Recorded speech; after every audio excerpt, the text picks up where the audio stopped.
और क्योंकि उसका वेतन समाज देती है, इसलिए उसकी जिम्मेदारी ज्यादा है, उसके कर्तव्य ज्यादा है। और अगर लोगों को डर लगता है घर से निकलने में तो पुलिस का फेल्योर है। मृत्यु हुई और वो अप्राकृतिक है तो पुलिस की जिम्मेदारी, पुलिस की ड्यूटी आ जाती है। मृत्यु हुई और वो अप्राकृतिक है तो पुलिस की जिम्मेदारी, पुलिस की ड्यूटी आ जाती है। करता हूँ और दिक्कत यह है कि लोग बाहर से ही हाथी को चार अंधे ने देखा तो अपने अपने तरीके से कहा कि ये थंब जैसा है। ये लोग पैदा होते ही वकील होते हैं, जज होते हैं, नेता तो होते ही हैं, लेकिन वास्तविकता से बहुत दूर हैं। ये बात शायद आप भली भांति समझते होंगे और हम चाहते हैं कि आप रूबरू हो लें उन बातों से जिसका आप अक्सर धमकियां देते रहते हैं लोगों को कि हम केस कर देंगे या तुमको देख लेंगे अदालत में। उससे पहले आपकी जिम्मेदारियां हैं, एक सम्मानित नागरिक होने के नाते, सोसाइटी के सदस्य होने के नाते, अच्छे सोसाइटी के सदस्य होने के नाते। जो व्यक्ति मेरे पास बैठे हुए हैं इन्हें आप बैरिस्टर साहब कह सकते हैं और मैं छोटे से शब्दों में आपको पहले समझा देता हूं कि उस विधा में, कानून के उस विधा में बैरिस्टर कहलाने के लिए एक अच्छे लेवल के अदालत में ठक करने की जरूरत होती है। व्यक्ति एडवोकेट रंजन कुमार जो कि सुप्रीम कोर्ट के 30 हजारी में प्रैक्टिस करते हैं और हमारे साथ में बहुत बहुत स्वागत है रंजन आपका। जी थैंक यू। आप बिहार से हैं और बेगूसराय बिहार से हूँ। बेगूसराय से और दिल्ली में आप चूंकि कानून के हाथ हैं, लंबे हाथ, तो क्या लगता है बिहार के लोगों से रूबरू होते हैं, कभी महसूस करते हैं? कमोबेश एक ही जैसी स्थिति है। बिहार को देखें या दिल्ली को देखें तो कानून के प्रति जागरूकता की कमी यहाँ भी है, वहाँ भी है, और कानून की जरूरत यहाँ भी पड़ती है, वहाँ भी पड़ती है। अच्छा, एक लोगों में एक विशेष धारणा है कि कोई बिहार में कभी कभी तो बेगूसराय में खास करके तो बोली मैं तो तुम्हें कट्टा से देख लूंगा, ये तो आम बात है। लेकिन जो सम्मानित लोग होते हैं वो एक छोटा सा कोटेशन बोलते हैं, I will see in your court. ये क्या विश्वास है? ये एक बहुत अच्छी अवधारणा है कि अगर हम कहते हैं कि मैं तुम्हें कोर्ट में देख लूंगा तो ये दो चीज दिखाता है, आपका कानून में विश्वास और आपका रूल ऑफ लॉ में विश्वास। और ये हमारी जिम्मेदारी बन जाती है बीइंग ऑफिसर ऑफ कोर्ट। वकील जो होता है वो कोर्ट का पार्ट है और हमें ऑफिसर ऑफ द कोर्ट कहा जाता है। तो न्यायपालिका की जिम्मेदारी बन जाती है कि वो पब्लिक की उस अवधारणा को बना कर रखे। अच्छा, तो फिर आपके पूर्व जस्टिस महोदय ने जब कहा था कि जिनके पास पैसे नहीं हैं, जो गरीब हैं, उनके लिए अदालत में देखना भी गुनाह है, वो क्या था? वो कहीं ना कहीं वो इंट्रोस्पेक्ट कर रहे थे। अगर भारत का मुख्य न्यायाधीश सुप्रीम कोर्ट अगर इस बात को कह रहा है, स्वीकार कर रहा है इसको, तो ये उसकी ईमानदारी है। अगर पुलिस वाला ये कहे कि पुलिस व्यवस्था में सुधार की जरूरत है, इसका मतलब कहीं ना कहीं आत्मनिरीक्षण कर रहा है। वो हमारा सबसे बड़ा झंडा डबरदार होता है, हमारा सर्वोच्च न्यायालय का मुख्य न्यायाधीश। और अगर उन्होंने कहा, जस्टिस खरे ने कहा था, और अगर उन्होंने कहा तो स्वीकार कर रहे हैं कि कहीं ना कहीं हमें सुधार की जरूरत है। सुधार जरूरत है। बीइंग ए सोसाइटिस्ट, हमें लगता है कि हमारे कुछ हेल्पर्स हैं, जैसे पुलिस, सेना, एज तो कोई भी, चाहे एक दुकानदार हो, एक पोस्टमैन हो, सब हमारे हेल्पर हैं। इसमें प्रशासन को आप किस नजरिए से देखते हैं, कानून के दायरे से? वो हमारे समाज का एक अंग है और क्योंकि उसका वेतन समाज देती है, इसलिए उसकी जिम्मेदारी ज्यादा है, उसके कर्तव्य ज्यादा है। तो जिम्मेदारी का मतलब क्या होता है कि यदि कोई लगे कि कोई आदमी के साथ सोशल ट्रीट हुआ है, ऐसा ट्रीट जो संज्ञेय अपराध है, ऐसे मामलों में मैं कहूँ कि नहीं जी, मुझे कोई लेना देना नहीं है, मैं गरीब आदमी हूँ, मैं लूट जाऊंगा, मुझे न्याय नहीं चाहिए, मुझे मुआवजा चाहिए, तो ऐसे मामले में प्रशासन को क्या करना चाहिए? ये कहीं ना कहीं प्रशासन का दोष कह सकता हूँ मैं कि लोगों का विश्वास कमजोर हुआ है उसके प्रति। क्योंकि रात में आप घर से निकलने से डरते हैं कि आपके साथ कोई दुर्घटना हो सकती है। तो ये दुर्घटना क्यों होती है, पुलिसिंग क्यों है? और अगर लोगों को डर लगता है घर से निकलने में तो पुलिसिंग का फेल्योर है। तो एक छोटा सा घटना मैं बता देता हूँ आपको कि ऐसा मामला आता है संज्ञान में कि लोग आरोप लगा रहे हैं कि किसी अदालत, किसी हॉस्पिटल की लापरवाही की वजह से एक औरत की जान चली गई जो मात्र 25 से 30 साल की है, और वो गाड़ी होता है, सरकारी गाड़ी होता है, उसमें लाश होता है, प्रशासन सामने होता है और परिजन साथ में होते हैं। आवेदन लिखते हैं और वो उस लाश का पोस्टमार्टम तक नहीं होता है। ये क्या है? यहाँ बीच में कहाँ-कहाँ लीक्स हैं? देखिए, इसमें अगर संक्षिप्त करें आपके सवाल की तरफ ही मैं आऊँ, तो जो ही मृत्यु हुई और वो अप्राकृतिक है, तो पुलिस की जिम्मेदारी, पुलिस की ड्यूटी आ जाती है कि वो लाश को अपने कब्जे में लें, उसका पोस्टमार्टम करें, करवाए और मृत्यु के कारण का पता लगाए। जो सीआरपीसी है उसमें इंक्वेस्ट की भी व्यवस्था है कि अगर मृत्यु अप्राकृतिक है तो उसकी जांच होनी चाहिए और इंक्वेस्ट रिपोर्ट अदालत में और पुलिस के पास होनी चाहिए कि किस कारण से ये मृत्यु हुई है। और अगर पुलिस लापरवाही बरतती है तो पुलिस की डेडिकेशन ऑफ ड्यूटी है, आप पुलिस के खिलाफ कार्रवाई के लिए आवेदन दे सकते हैं। कोई भी समान आदमी भी? हाँ, क्योंकि अपराध जो है वो संज्ञेय है, कॉग्निजेबल है। अपराध तो अब जैसे सामान्य लोग पूछते हैं, चूंकि जो इस प्रकार के अपराधी हैं और वो इस समाज का उपयोग करना चाहते हैं, जैसे किसी कुछ काम करते समय, गलत काम करते समय, जैसे गलत काम हुआ, यदि कोई किसी को मेजर ऑपरेशन करना है तो उसके लिए वेल ओटी की आवश्यकता है, अच्छे डॉक्टर की आवश्यकता है। उसके बगैर सिर्फ छोटा मोटा डिग्री लिए हुए कोई आदमी ऑपरेशन करता है, मर जाता है व्यक्ति बीच में, तो सीधा सीधा हत्या है। और वो कहता है कि भाई आप कौन है? देखिए, दो तरह के अपराध होते हैं, एक कॉग्निजेबल, एक नॉन कॉग्निजेबल, संज्ञेय और असंज्ञेय। जो व्यक्तिगत तरह के अपराध हैं कि मारपीट हल्की सी हो गई, किसी ने किसी को गाली दे दी, ये नॉन कॉग्निजेबल है, इसमें संज्ञेय नहीं है ये। और इसमें जिसके साथ ये घटना हुई है वही व्यक्तिगत रूप से अगर शिकायत करेगा तो उसकी कार्रवाई होगी। और इसमें पुलिस को भी ये छूट दी गई है कि वो जांच करे और उसके उपरांत की कोई कार्रवाई। अच्छा, जो कॉग्निजेबल ऑफेंस हैं वो व्यक्ति के खिलाफ ना होकर के समाज के खिलाफ।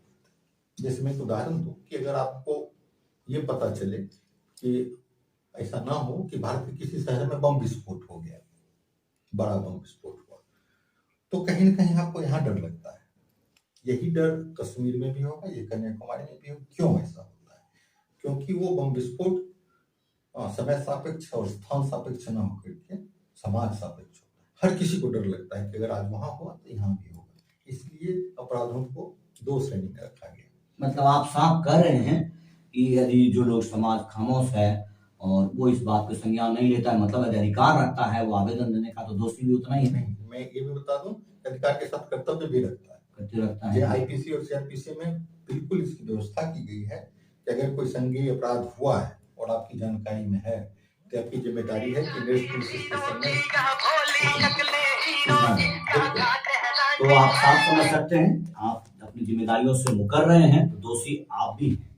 अच्छा, अब अंत में एक बात आप साफ कर जाए कि जैसे बिहार की अपेक्षा आप कहते हैं कि हमारा बिहार लोकतंत्र का जनक है, हमारे बिहार के लोग राजनीतिज्ञ होते हैं, हमारे कानूनी जानकार होते हैं, लेकिन यूपी जैसे स्टेट से, ललिता कुमारी भट्ट से यूपी स्टेट, इन अपराध जो एफआईआर के मामले में और भी बहुत सारे ऐसे जो लीडर हैं बन पाए, बिहार के लोग उसका अप्लाई क्यों नहीं करते हैं? क्यों इस तरह से थाना में आवेदन नॉर्मली नहीं लिया जाता है? ना कोई रिसेप्शन है, ना कोई हेल्पलाइन है, और पब्लिक और पुलिस के बीच में इतनी बड़ी खाई है, इतनी बड़ी खाई है, जिससे पाटना मुश्किल हो जाता है, आए दिन पुलिस के ऊपर हमला हो जाता है। इसमें 3-4 चीजें आपको समझनी पड़ेगी। जो आप कह रहे थे कि बिहार के लोग बड़े ही सजग हैं, लेकिन राजनीतिक रूप से है, कानूनी रूप से सजगता की जरूरत है, लीगल लिटरेसी की जरूरत है। यहाँ पे लोग अपने अधिकारों को नहीं जानते हैं, राजनीतिक अधिकार जानते हैं, उसका भरपूर प्रयोग करते हैं। कैसे करते हैं ये बहस का विषय है, लेकिन राजनीतिक रूप से सजग है। कानूनी रूप से सजगता की जरूरत है, इनको जगाए जाने की जरूरत है। जहां तक शिकायत दर्ज नहीं करने की बात है, आपने ठीक कहा कि ललिता कुमारी वर्सेस टॉप यूपी में ऑनरेबल सुप्रीम कोर्ट ने स्पष्ट कह दिया है कि जब कोई संज्ञेय अपराध की शिकायत आए पुलिस स्टेशन में तो पुलिस की जिम्मेदारी है कि उसमें एफआईआर दर्ज करना ही है, अपना एप्लीकेशन ऑफ माइंड नहीं करना है, एफआईआर करके दिमाग लगाना है। अगर नहीं होता हो तो तब क्या करें? देखिए उसमें भी व्यवस्था है कि आप पुलिस स्टेशन में जाएं, अगर आपने शिकायत दी और हेल्प डेस्क ने नहीं लिया तो आप वापस आए, नियरेस्ट पोस्ट ऑफिस में जाएं और रजिस्टर्ड डाक से उसको भेज दें, उसी शिकायत को उसी थाने में। अच्छा, आप चूंकि बिहार से बाहर रहते हैं, यहाँ जितना पॉपुलेशन घनत्व का आबादी है उतना ही क्राइम का भी घनत्व है बिहार में। तो क्या ये दिल्ली में रहने वाले जो सुप्रीम कोर्ट से जिन्हें माय लॉर्ड कहते हैं, कभी वो उनको नहीं लगता है कि यार बिहार भी एक ऐसा प्रदेश है जहाँ इतने सारे लोग रहते हैं, कभी उनके लिए ठक ठक ठक ठक करें, वो कभी कुछ सरकार पर बोलते हैं, यहाँ के लिए क्यों नहीं बोलते कभी? जैसे आपकी जितनी जनसंख्या है उतना उत्तर प्रदेश का भी है, और ये लैंडमार्क जजमेंट जो उत्तर प्रदेश से ही आया है। या फिर जैसे सामान्य न्यायिक और निःशुल्क विधिक सहायता का केस जो था हुसैन आरा खातून, वो बिहार का केस था, जो लैंडमार्क जजमेंट पूरे हिंदुस्तान के लिए हुआ कि गरीब आदमी को न्याय मिलना चाहिए और सरकारी वकील की व्यवस्था की जाएगी, स्टेट की जिम्मेदारी है, वो बिहार का ही केस था। दिक्कत ये है कि जब तक आप वहां तक जाएंगे नहीं तब तक आपकी बात सुनी नहीं जाएगी, पहली बात। तो दूसरी बात है कि जो व्यवस्थापिका का कार्य है उसमें न्यायपालिका हर बार इंटरफेयर नहीं कर सकती, उसकी भी सीमाएं हैं। वो आपको चौकट प्यासे को कुएं के पास जाना होगा, निश्चित है। और तो आप जाते जाते जब आप वहां चले गए तो मुझे याद आ गया, आप थोड़ा सा हमारे दर्शकों को विधिक प्राधिकार सेवा जो है एक ऐसी व्यवस्था जिसकी ऊंची ऊंची मीनारें हैं, ऊंची ऊंची बिल्डिंगें हैं, मैं जाता हूँ अक्सर और ये सवाल मुझे वहां मिलता है। जज साहब मुझे बड़े अदबी से समझा देते हैं, संतोष जी आप सेना से हैं, आपको बार बार ये बोलता है, लेकिन मैं कितने लोगों के पास जाऊँ, लोगों को समझाइए कि क्या चीज है और वहां तक किनको जाना चाहिए। विधिक सेवा प्राधिकरण हर जिले में स्थापित किया गया है और इसके पैट्रन जो होते हैं चीफ जस्टिस ऑफ इंडिया होते हैं, सुप्रीम कोर्ट की निगरानी में ये कार्य करता है। और 4 तरह के लोगों को अवश्य ही प्रोवाइड कराया जाएगा। जो महिलाएं हैं उनको हर स्थिति में निःशुल्क विधिक सहायता दी जाएगी, यानी सरकारी वकील बिना किसी पैसे के उनको दिलाया जाएगा, सामान्य शब्दों में बताऊंगा। दूसरे हैं किसी बाढ़ पीड़ित या दंगा पीड़ित जो लोग हैं उनको भी कोई पूछताछ नहीं होगी, उनको तुरंत ही विधिक सहायता दी जाएगी। विधिक सहायता का मतलब है कि कोर्ट में जाने से इसलिए लोग डरते हैं कि वकील पैसे लेंगे और मेरे पास पैसे नहीं तो मैं कोर्ट कैसे जाऊं, तो उसके लिए ये प्राधिकरण बनाया गया है। और तीसरे हैं जो ट्रांसजेंडर्स हैं, जो आप समझ, तीसरा जेंडर जो है।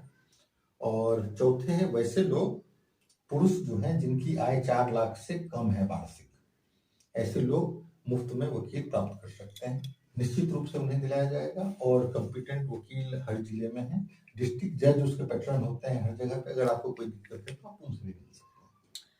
तो जो शुरू हमने जहां से शुरू किया था वहां खत्म कर देते हैं कि मैंने सवाल किया था कि जस्टिस खलील साहब ने कहा था कि यदि आपके पास पैसे नहीं है तो अदालत की तरफ देखना गुनाह है।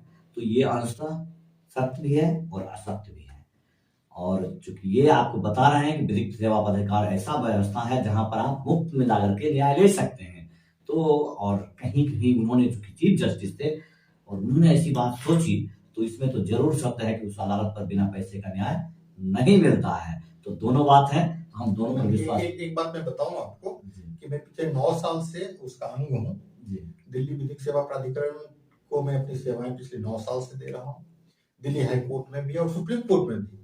खड़े साहब ने कहा था और उसके बाद ये चीजें आई कि अगर आपका कोई मामला सुप्रीम कोर्ट में चल रहा है और वहां पे भी आपको निःशुल्क वकील चाहिए जी, तो आप वहां पे भी वो उसका ऑफिस बना हुआ है, आप अपने कागजात और आवेदन लेकर जाएंगे तो वहां भी आपको मिलेगा, और वहां भी हमने दिलाया है। अच्छा, लोगों की गलतफहमियां रहती है कि विधिक प्राधिकार सेवा में जो वकील देते हैं सेवा या नॉमिनेटेड रहते हैं उनको बहुत सारा तनख्वाह पैसा मिलता है, सरकार उनको पे करती है और अच्छा पे करती है। लेकिन ये जो सेवा लेने वाले हैं उनके मतलब की चीज नहीं है, उन्हें 1 भी रुपया नहीं देना पड़ता है। तो तब तो ये साफ है कि निचली अदालत में, जैसे बेगूसराय जिला से यदि मैं बात कर रहा हूँ, तो बेगूसराय की अदालत में जिन लोगों को भी पैसे मिलता है वो मुफ्त मिलता है, वहां पर सेवा नहीं मिलता है, क्योंकि हम उनमें से बहुत सारे हमारे मित्र भी हैं और जब कभी भी हमने उनसे सेवा लेना चाहा तो बरला जाते हैं कि छोड़िए आपको क्या देना, ये इस प्रकार की तो कुछ है खामियां। नहीं तो आप उसमें जो यहाँ के सेक्रेटरी होते हैं वो जुडिशियल मजिस्ट्रेट होते हैं, आप अपनी शिकायत उन तक पहुंचा सकते हैं। वो भी राजनीतिक पड़ जाते हैं यहाँ पर लोग ना, नेता बनने फिलहाल में जाए। मैं इससे सहमति नहीं रखता हूँ। और दिक्कत यह है कि लोग बाहर से ही हाथी को चार अंधे ने देखा तो अपने अपने तरीके से कहा कि ये केले के थंब जैसा है, पंखे जैसा है। किसी ने आंख खोल के हाथी को देखने की कोशिश नहीं की। तो वही बात है कि लोग बाहर से कहते काम नहीं होता है, काम करते हैं, वो तबीयत से एक पत्थर उछालो तो यार वाली बात है कि आप एक बार मिलके तो देखें, आप एक आवेदन लिख के तो देखें। तो आइए अदालत में, कभी कभी मैं मिलता हूँ अदालत में, जब कभी खड़ा होता हूँ तो मुझे लगता है कि वहाँ वो बड़े बड़े वकील साहब, उससे ज्यादा लोग मेरे आसपास घूमने लगते हैं, लेकिन उससे कुछ नहीं होता है। 4 लाइनें लिखनी होगी उस अदालत के चौखट के लिए, जिसको अदालत समझता है, बूझता है और फिर न्याय करता है। आप कुछ कह जाते हैं, उस पर हम लोग सहमत नहीं होते हैं। इसी के साथ बहुत बहुत जय हिंद।